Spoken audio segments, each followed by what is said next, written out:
A very warm good morning to all my dear viewers. This is Professor Arun Giredi here. Welcome to my YouTube channel, e-learning class. Please do watch the video till the end and do subscribe and share. Thank you. In the previous class, we have discussed the 5 important features of company. The subject name is Company Law and Administration. So, Company Law and Administration ನಲ್ಲಿ first unit introduction ಒಳಗೆ features of ಕಂಪ್ನಿನಲ್ಲಿ 5 feature ಬಗ್ಗೆ ನಾವು last ವಿಡಿಯೋದಲ್ಲಿ discuss ಮಾಡಿದ್ವಿ.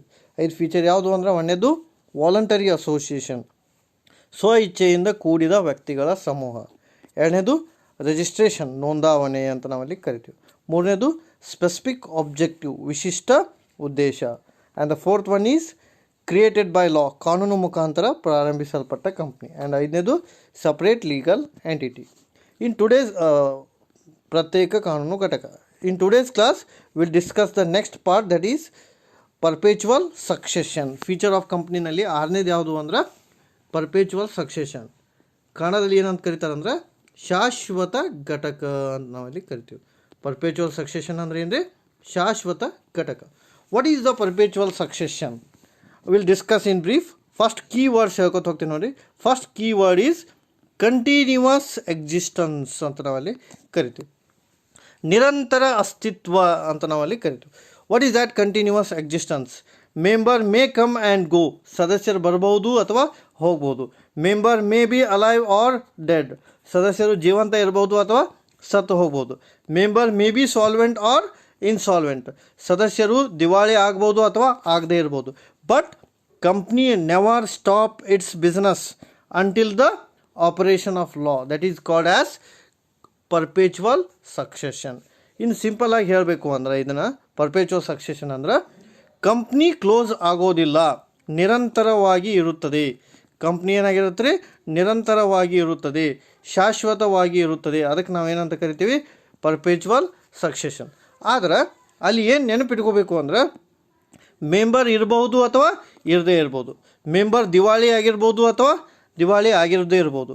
ಮೆಂಬರ್ಗಳು ಸತ್ತು ಹೋಗಿರ್ಬೋದು ಅಥವಾ ಜೀವಂತ ಇರ್ಬೋದು. That is called may be solvent or insolvent, may be there or may not be there, may be alive or dead until the operation of law ಅಂತ ನಾವಲ್ಲಿ ಕರಿತೀವಿ. ಕಾನೂನು ಬರುವವರೆಗೂ ಕಂಪ್ನಿಯು ಮುಂದುವರಿಯುತ್ತದೆ. ಅದಕ್ಕೆ ನಾವೇನಂತ ಕರಿತೀವಿ? ಶಾಶ್ವತ ಘಟಕ. ಅಂದರೆ ಕಾನೂನಿನ ಮುಖಾಂತರ ಮಾತ್ರ ಕಂಪ್ನಿ ವ್ಯವಹಾರವನ್ನು ಏನು ಮಾಡ್ಬೋದು ರೀ? ಕ್ಲೋಸ್ ಮಾಡ್ಬೋದು. ಅದಕ್ಕೆ ನಾವು ಏನಂತ ಕರಿಬೇಕು ರೀ? ಪರ್ಪೇಚುವಲ್ ಸಕ್ಸೆಷನ್.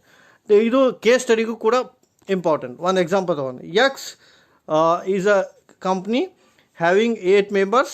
ಎಕ್ಸ್ ಅನ್ನೋ ಕಂಪ್ನಿ 8 ಜನ ಅದಾರ, and they all died. Can X company close ಅಂತ ಕ್ವಶನ್ ಕೇಳ್ಬೋದು. ಅಂದರೆ ಇದ್ದ 8 ಜನ ಸತ್ತು ಹೋದ್ರೆ ಕಂಪ್ನಿ ಮುಂದುವರಿಯುತ್ತೋ ಅಥವಾ ಇಲ್ಲೋ ಅಂತ. Company will continue. The answer should be yes. Company will continue. Company close ಆಗಲ್ಲ, ನೋ ಅಂತ ಬರೀಬೇಕು. ಎಸ್ ಅಲ್ಲ, ನೋ. ಕಂಪ್ನಿ ಕ್ಲೋಸ್ ಆಗಲ್ಲ, ಕಂಪ್ನಿ ಕಂಟಿನ್ಯೂ ಆಗಿರುತ್ತೆ. ಯಾಕಂದ್ರೆ in the eyes of law it is alive. In the eyes of law it is alive ಅಂದರೆ ಏನ್ರಿ? ಕಾನೂನಿನ ಕಣ್ಣಿನಲ್ಲಿ ಕಂಪ್ನಿ ಏನಾಗಿರುತ್ತೆ? ಜೀವಂತ ಇರುತ್ತದೆ. ಎಲ್ಲಿ ತನಕ ಅಂದ್ರೆ ಕಾನೂನು ಕ್ಲೋಸ್ ಮಾಡೋ ತನಕನೂ, ಕಂಪ್ನಿನ ಕ್ಲೋಸ್ ಮಾಡೋ ತನಕನೂ ಇದು ನಿರಂತರವಾಗಿ ಇರುತ್ತದೆ ಅಂತ ನಾವಲ್ಲಿ ಕರಿತೀವಿ. ಇಲ್ಲಿ ಆನ್ಸರ್ ಏನು ನೆನಪಿಟ್ಕೋಬೇಕು ಅಂದ್ರೆ, continuous existence is called as a perpetual succession. ಈ ವರ್ಡ್ ನೆನಪಿಟ್ಕೋಬೇಕು ನೋಡಿ. ಕಂಟಿನ್ಯೂವಸ್ ಎಕ್ಸಿಸ್ಟೆನ್ಸ್, ನಿರಂತರ ಅಸ್ತಿತ್ವಕ್ಕೆ ನಾವೇನಂತ ಕರಿತೀವಿ?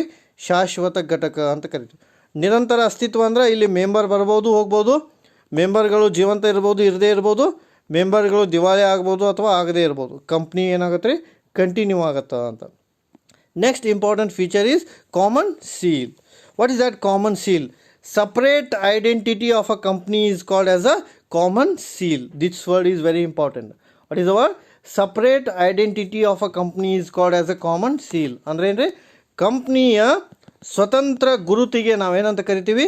ಸಾಮಾನ್ಯ ಮುದ್ರೆ ಅಂತ ಕರಿತೀವಿ. ಕಾಮನ್ ಸೀಲ್ ಅಂದರೆ ಏನ್ರಿ? ಸಾಮಾನ್ಯ ಮುದ್ರೆ. ಕಂಪ್ನಿಯ ಪ್ರತ್ಯೇಕ ಏನಂತ ಕರಿತೀವಿ? ಐಡೆಂಟಿಟಿ ಅಂದರೆ ಗುರುತು ಅಂತ ನಾವಲ್ಲಿ ಕರಿತೀವಿ.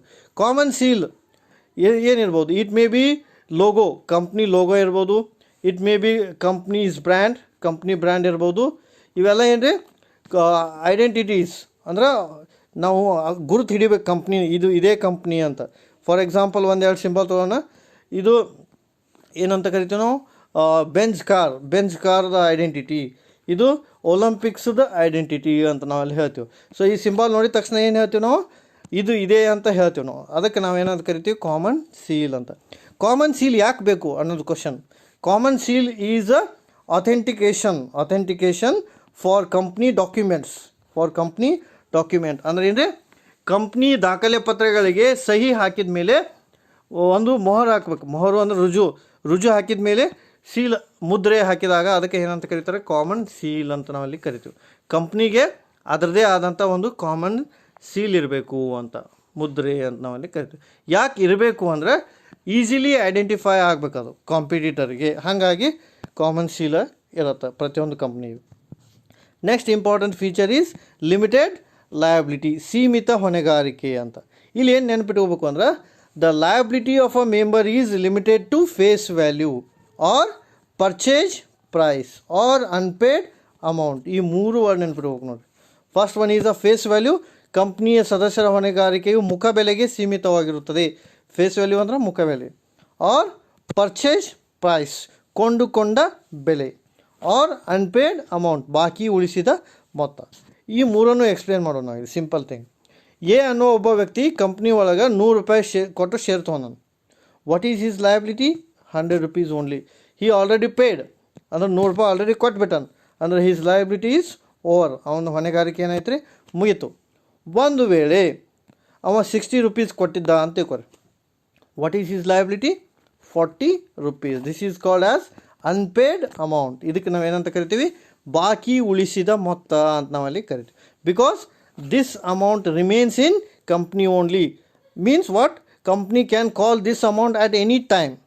ಈಗ ನೀವು ಅಕೌಂಟೆನ್ಸಿ ಒಳಗೆ ಕಲ್ತಿರ್ತಿಲ್ಲ, ಶೇರ್ ಕ್ಯಾಪಿಟಲ್ ಕಾಲಮ್ ಒಳಗೆ authorised capital, subscribed capital, paid up capital, ಇನ್ನೊಂದು ಬರ್ತೈತೆ ನೋಡಿರಿ, ಕಾಲ್ಡ್ ಅಪ್ ಕ್ಯಾಪಿಟಲ್ ಅಂತ.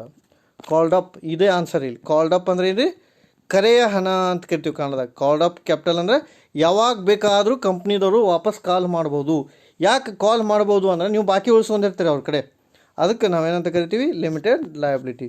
ಇದು ಒಂದು ಬೇಸೋ. ಇನ್ನೊಂದು ಐತಿ, ಕಂಪ್ನಿ ಲಿಮಿಟೆಡ್ ಬೈ ಗ್ಯಾರಂಟಿ ಅಂತ ನಾವಲ್ಲಿ ಕರಿತೀವಿ. Here the member liability is restricted to guaranteed amount. ಅಂದರೆ ಏನು ಹೇಳ್ತಾರೆ ಅಂದರೆ, ಇಲ್ಲಿ ಸದಸ್ಯರು ಭರವಸೆ ನೀಡಿರ್ತಾರೆ ಕಂಪ್ನಿದವ್ರಿಗೆ, ನಾವು ಇಷ್ಟು ಹಣ ಕೊಡ್ತೀವಿ ಅಂತ. ಯಾವಾಗ್ರೆ ಕಂಪ್ನಿ ಕ್ಲೋಸ್ ಆಗುವಾಗ, ಅದಕ್ಕೆ ಅವರು ರೆಸ್ಪಾನ್ಸಿಬಲ್ ಇರ್ತಾರೆ ಅಂತ ಹೇಳ್ತೀವಿ. That is called as a limited liability. Next important feature is separate ownership and management. ಪ್ರತ್ಯೇಕ ಮಾಲೀಕತ್ವ ಹಾಗೂ ನಿರ್ವಹಣೆ. ಓನರ್ಶಿಪ್ ಅಂದ್ರೆ ಏನ್ರಿ, ಮಾಲೀಕತ್ವ. ಪ್ರತ್ಯೇಕ ಮಾಲೀಕತ್ವ. ಮ್ಯಾನೇಜ್ಮೆಂಟ್ ಅಂದ್ರೆ ಏನ್ರಿ, ನಿರ್ವಹಣೆ. ನಾವು how we can explain the separate ownership and management. In a joint stock company, ಸಂಯುಕ್ತ ಬಂಡವಾಳ ಕಂಪ್ನಿಯಲ್ಲಿ member is owner is different and management is different. ಇವು ಎರಡು ವರ್ಡ್ ನೆನಪಿಡ್ಬೇಕು. ಅಂದರೆ ಏನ್ರಿ, ಇಲ್ಲಿ ಕಂಪ್ನಿಯಲ್ಲಿ ಮಾಲೀಕತ್ವವೇ ಬೇರೆದವ್ರ ಹತ್ರ ಇರುತ್ತೆ, ನಿರ್ವಹಣೆಯೇ ಬೇರೆ ಮಾಡ್ತಾರೆ ಅಂತ. How we can explain? ಇಲ್ಲಿ ನೋಡಿರಿ, ಓನರ್ಶಿಪ್ ಆ್ಯಂಡ್ ಮ್ಯಾನೇಜ್ಮೆಂಟ್ ಇವೆರಡು ವರ್ಡ್ ತೊಗೊಳ್ಳೋಣ. ಇಲ್ಲಿ ಓನರ್ಶಿಪ್ ಒಳಗೆ ಶೇರ್ ಹೋಲ್ಡರ್ ತೊಗೊಳ್ಳೋಣ. ಓನರ್ಶಿಪ್ ಒಳಗೆ ಏನು ತೊಗೊಳ್ಳೋಣ, ಶೇರ್ ಹೋಲ್ಡರ್. ಮ್ಯಾನೇಜ್ಮೆಂಟ್ ಒಳಗೆ ಏನು ತೊಗೊಳ್ಳೋಣ, board of director. Here owner duty is to invest the money, management duty is to manage the company. Owner is different and management is different. ಯಾಕೆ ಇದು different ಆಗತ್ತೆ ಅಂದ್ರೆ, owners are more in number. ಮಾಲಕರು ಭಾಳ ಜನ ಇರ್ತಾರೆ, share holders ಒಬ್ಬರನ್ನ elect ಮಾಡಿರ್ತಾರೆ. ಎಲೆಕ್ಟ್ ಅಂದ್ರೆ ಆಯ್ಕೆ ಮಾಡಿರ್ತಾರೆ. ಎದ್ರ ಸಲುವಾಗಿ ಅಂದರೆ ಮ್ಯಾನೇಜ್ಮೆಂಟ್ ಮಾಡೋ ಸಲುವಾಗಿ ಕಂಪ್ನಿನ. ಆ ಕಂಪ್ನಿ ಮ್ಯಾನೇಜ್ಮೆಂಟ್ ಮಾಡೋರು ಯಾರು ಅಂದರೆ board of director. Who is the actual owner? Share holders are the actual owner. And who are the manager? Board of director, ನಿರ್ದೇಶಕ ಮಂಡಳಿ. ಅಂದ್ರೆ ಶೇರ್ ಹೋಲ್ಡರ ಬೇರೆ, ಬೋರ್ಡ್ ಆಫ್ ಡೈರೆಕ್ಟರ್ ಬೇರೆ. ಇವರು ಮಾಲೀಕರು, ಇವರು ನಿರ್ವಹಣೆದಾರರು. ಇವರು ಬಹಳಷ್ಟು ಜನ ಇರ್ತಾರೆ, ಇವರನ್ನು ಸೆಲೆಕ್ಟ್ ಮಾಡಿರ್ತಾರೆ. ಎದ್ರ ಸಲುವಾಗಿ ಸೆಲೆಕ್ಟ್ ಮಾಡ್ತಾರೆ ಅಂದ್ರೆ, on behalf of them they are ready to work it. ಈಗ ಇಲ್ಲಿ ಒಂದು ಎಕ್ಸಾಂಪಲ್ ಮುಖಾಂತರ ಹೇಳ್ತೀನಿ ನೋಡೋಣ. Share holder is going to elect board of director. ಇವರು ಓನರ್, ಇವರು ಮ್ಯಾನೇಜ್ಮೆಂಟ್. ಇದ್ರ ಪ್ರಕಾರನ ಒಂದು ಎಕ್ಸಾಂಪಲ್ ತಗೋಣ. MLA ಸಂಬಂಧ ಇಲ್ಲ, ಅದ್ರ ಬರೆಯೋಕೆ ಹೋಗ್ಬೇಡ್ರಿ, ತಿಳ್ಕೊಳ್ಳೋ ಸಲುವಾಗಿದೆ. Will take that. ಇನ್ನೊಂದು ಸಲ ಬರೀತಾನೆ ನೋಡ್ರಿ. Share holder, board of director. Here public and M L A ಅಂತ ತೊಗೊಂಡು ಎಮ್ ಎಲ್ ಎ ಅಥವಾ ಎಮ್ ಪಿ ನೋಡಿ share holder is owner, board of director is management, public is owner, M L A is called as manager. Y? ನೀವು vote ಹಾಕಿ ಯಾರನ್ನ select ಮಾಡಿರ್ತೀರಿ, M L A ಮತ್ತು M ಪಿನ. ನಿಮ್ಮ ಪರವಾಗಿ ಕೆಲಸ ಮಾಡೋರು ಯಾರು? ಎಮ್ ಎಲ್ ಎ ಮತ್ತು ಎಮ್ ಪಿ. ಅದೇ ರೀತಿ ಶೇರ್ ಹೋಲ್ಡರ್ ಪರವಾಗಿ ಕೆಲಸ ಮಾಡೋರು ಯಾರು? Board of director. ನೋಡಿರಿ, ಇಷ್ಟು ತಿಳ್ಕೋದಿಷ್ಟೇ. Share holder is different and management is different. The next important feature is transferability of share. ಷೇರುಗಳ ವರ್ಗಾವಣೆ ಅಂತ ಕರಿತೀವಿ ಕನ್ನಡದಾಗ. ಟ್ರಾನ್ಸ್ಫರಬಿಲಿಟಿ ಆಫ್ ಶೇರ್ ಅಂದ್ರೆ ಏನು ರೀ? ಷೇರುಗಳ ವರ್ಗಾವಣೆ ಅಂತ ನಾವಲ್ಲಿ ಕರಿತೀವಿ. What is the transferability of share? Let us discuss. Here there is a two company will take. One is private, ಒಂದು ಖಾಸಗಿ ಕಂಪ್ನಿ, ಇನ್ನೊಂದು ಪಬ್ಲಿಕ್ ಕಂಪ್ನಿ. ಇವೆರಡಕ್ಕೂ ಲಿಂಕ್ ಮಾಡೋಣ. In case of private company, share transfer is restricted, not allowed. ಅಂದರೆ ಖಾಸಗಿ company ಒಳಗೆ ಏನಾಗುತ್ತೆ ರೀ? ಷೇರುಗಳ ವರ್ಗಾವಣೆಗೆ ನಿರ್ಬಂಧನೆ ಇರುತ್ತದೆ. But in case of a public company, share transfer is allowed. What is that allowed? We can easily transfer share from one person to another person in case of a public company. Public company ಒಳಗೆ ಶೇರನ್ನು ನಾವು ಒಬ್ಬರಿಂದ ಇನ್ನೊಬ್ಬರಿಗೆ ಏನು ಮಾಡ್ಬೋದು ರೀ? ವರ್ಗಾವಣೆ ಮಾಡಬಹುದು. ಯಾವ ರೀತಿ ಅಂದ್ರೆ, ನೀವು ನೋಡಿರಿ, ಸ್ಟಾಕ್ ಎಕ್ಸ್ಚೇಂಜ್ ಒಳಗೆ ಇನ್ಫೋಸಿಸ್ ಕಂಪ್ನಿ ಶೇರ್ ಯಾವಾಗ ಬೇಕಾದಾಗ ಯಾರು ಬೇಕಾದವ್ರು ತೊಗೋತಾರೆ, ಯಾರು ಬೇಕಾದವ್ರು ಮಾರ್ತಾರೆ. ವಿಪ್ರೋ ಕಂಪ್ನಿ ಶೇರ್ ಯಾರು ಬೇಕಾದವ್ರು ತೊಗೋತಾರೆ, ಮಾರ್ತಾರೆ. ಅಂದರೆ ಏನು ಪಾಯಿಂಟ್ ಅಂದ್ರೆ, ಇಲ್ಲಿ ಶೇರ್ ಟ್ರಾನ್ಸ್ಫರ್ ಅಲೌ ಮಾಡ್ಯಾರ. ಎಲ್ಲಿ ಅಲೌ ಮಾಡ್ಯಾರ ರೀ? ಪಬ್ಲಿಕ್ ಕಂಪ್ನಿ ಒಳಗೆ, ಸಾರ್ವಜನಿಕ ಕಂಪ್ನಿ ಒಳಗೆ. ಎಲ್ಲಿ ಅಲೌ ಮಾಡಿಲ್ಲ ರೀ? ಪ್ರೈವೇಟ್ ಕಂಪ್ನಿ ಒಳಗೆ ಅಲೌ ಮಾಡಿಲ್ಲ. ಇಷ್ಟೇ ನೆನಪಿಟ್ಕೊಡ್ರಿ. So what is the transferability of share? ಇದ್ರ ಮೀನಿಂಗ್ ಏನು ಅಂದ್ರೆ, shares is transferred from one person to another person is called as a transferability of share. I will repeat once again. Shares is transferred from one person to another person. ಷೇರು ಒಬ್ಬರಿಂದ ಇನ್ನೊಬ್ಬರಿಗೆ ವರ್ಗಾವಣೆ ಆದರೆ ಅದಕ್ಕೆ ನಾವೇನಂತ ಕರಿತೀವಿ? ಷೇರುಗಳ ವರ್ಗಾವಣೆ ಅಂತ. ಈ ವರ್ಗಾವಣೆ ಯಾವ ಕಂಪ್ನಿಗೆ ಹೆಚ್ಚು ಅಪ್ಲೈ ಆಗ್ತೈತಿ ಅಂದ್ರೆ, ಸಾರ್ವಜನಿಕ ಕಂಪ್ನಿ, ಪಬ್ಲಿಕ್ ಕಂಪ್ನಿ. ಯಾವ ಕಂಪ್ನಿಗೆ ಅಪ್ಲೈ ಆಗಂಗಿಲ್ಲ ಅದು? Private company. So the next important feature is birth is registration and death is winding up. ಅಂದ್ರೆ ನೋಂದಾವಣೆಯು ಕಂಪ್ನಿಯ ಹುಟ್ಟು ಹಾಗೂ ಕಂಪ್ನಿಯ ಕೊನೆಗೊಳ್ಳುವಿಕೆಯು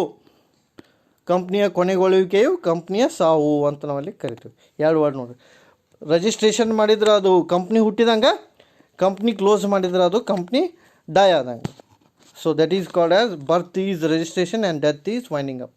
ಅಂದ್ರೆ ಕಂಪ್ನಿ ಸ್ಟಾರ್ಟ್ ಮಾಡೋದು ರಿಜಿಸ್ಟ್ರೇಷನ್ ಮುಖಾಂತರ, ಕಂಪ್ನಿ ಕ್ಲೋಸ್ ಮಾಡೋದು ವೈಂಡಿಂಗ್ ಅಪ್ ಮುಖಾಂತರ ಅಂತ ನಾವಲ್ಲಿ ಕರಿತೀವಿ. ಎರಡೂ ಬಹಳನೇ ಮುಖ್ಯ. So what today will discussed 5 important features. I'll repeat once again. Perpetual succession, ಶಾಶ್ವತ ಘಟಕ. ಇಲ್ಲಿ ಏನು ನೆನಪಿಟ್ಕೋಬೇಕು ಅಂದ್ರೆ, ಕಂಟಿನ್ಯೂಟಿ. ಈ ವರ್ಡ್ ನೆನಪಿಟ್ಕೋರಿ. ಕಂಟಿನ್ಯೂಟಿ. ಇನ್ನೊಂದು ವರ್ಡ್ ಯಾವುದು ಅಂದ್ರೆ ಲಾ. ಇವು ಎರಡು ವರ್ಡ್ ನೆನಪಿಟ್ಕೊಂಡ್ರೆ ಸಾಕು. ಕಾನೂನು. ಕಂಪ್ನಿ ಮುಂದುವರಿಯತೈತಿ. ಎಲ್ಲಿ ತನಕ ಮುಂದುವರಿಯತ್ರಿ? ಕಾನೂನು ಬರುವವರೆಗೂ. That is called as perpetual succession. ಆಮೇಲೆ ಇಲ್ಲಿ ಏನು ನೆನಪಿಟ್ಕೋಬೇಕು? ಕಾಮನ್ ಸೀಲ್ ಅಂದರೆ ಐಡೆಂಟಿಟಿ, ಅಂದರೆ ಗುರುತು ಅಂತ. ಸಪ್ರೇಟ್ ಐಡೆಂಟಿಟಿ, ಗುರುತು. ಕಂಪ್ನಿಗೆ ತನ್ನದೇ ಆದಂಥ ಒಂದು ಚಿಹ್ನೆ ಇರುತ್ತೆ, ಗುರುತು ಇರುತ್ತೆ ಅಂತ. ನೆಕ್ಸ್ಟ್ ಇಲ್ಲಿ ಏನು ನೆನಪಿಟ್ಕೋಬೇಕು? ಲಯಬಿಲಿಟಿ. ಸದಸ್ಯರು ತಾವು ಕೊಂಡ ಬೆಲೆಗೆ ಸೀಮಿತವಾಗಿರುತ್ತಾರೆ, ಮುಖ ಬೆಲೆಗೆ ಸೀಮಿತವಾಗಿರುತ್ತಾರೆ, ಫೇಸ್ ವ್ಯಾಲ್ಯೂ. ಈ ವರ್ಡ್ ನೆನಪಿಟ್ಕೊಳ್ಲಿಕ್ಕಂದ್ರೆ ಬಾಕಿ ಉಳಿಸಿದ ಮೊತ್ತಕ್ಕೆ ಅಂತ ನೆನಪಿಟ್ಕೊಳ್ಳಿ. ಬಾಕಿ ಉಳಿಸಿದ ಮೊತ್ತ, ಅನ್ಪೇಯ್ಡ್ ಅಮೌಂಟ್, ಅದಕ್ಕೆ ಅವರು ರೆಸ್ಪಾನ್ಸಿಬಲ್ ಇರ್ತಾರೆ. ಇಲ್ಲಿ ಏನು ನೆನಪಿಟ್ಕೋಬೇಕು ರೀ? Separate ownership and management. Share holder is different and board of directors are different. Share holders are owners, board of directors are management. ಷೇರುದಾರರು ಮಾಲೀಕರು, ನಿರ್ದೇಶಕ ಮಂಡಳಿಯು ನಿರ್ವಹಣೆದಾರರು ಅಂತ. ಆಮೇಲೆ ಟ್ರಾನ್ಸ್ಫರಬಿಲಿಟಿ ಆಫ್ ಶೇರ್. ಇಲ್ಲಿ ಏನು ನೆನಪಿಟ್ಕೋಬೇಕು ಅಂದರೆ, ಪ್ರೈವೇಟ್ ಪಬ್ಲಿಕ್ ಎರಡು company, it is not allowed. Private ಒಳಗೆ, ಪಬ್ಲಿಕ್ ಒಳಗೆ ಇಟ್ ಈಸ್ ಅಲೌಡ್. ಅಂದರೆ ಖಾಸಗಿ ಕಂಪ್ನಿ ಒಳಗೆ ಶೇರ್ ವರ್ಗಾವಣೆ ಮಾಡೋಕ್ಕೆ ಬರೋಂಗಿಲ್ಲ, ಸಾರ್ವಜನಿಕ ಕಂಪ್ನಿ ಒಳಗೆ ಶೇರ್ ವರ್ಗಾವಣೆ ಮಾಡಬಹುದು. ನೆಕ್ಸ್ಟ್ ಒನ್ ಈಸ್ ಇಲ್ಲೇನು ರೀ? Birth is registration and death is winding up. ಅಂದರೆ ಕಂಪ್ನಿ ಸ್ಟಾರ್ಟ್ ಆಗೋದು ನೋಂದಾವಣೆ ಮುಖಾಂತರ, ಕಂಪ್ನಿ ಕ್ಲೋಸ್ ಆಗೋದು ವೈಂಡಿಂಗ್ ಅಪ್ ಮುಖಾಂತರ ಅಂತ. So these feature we'll discuss today. The next part is discussed in next video. So thanks for watching my video. Please do subscribe for further videos. Thank you.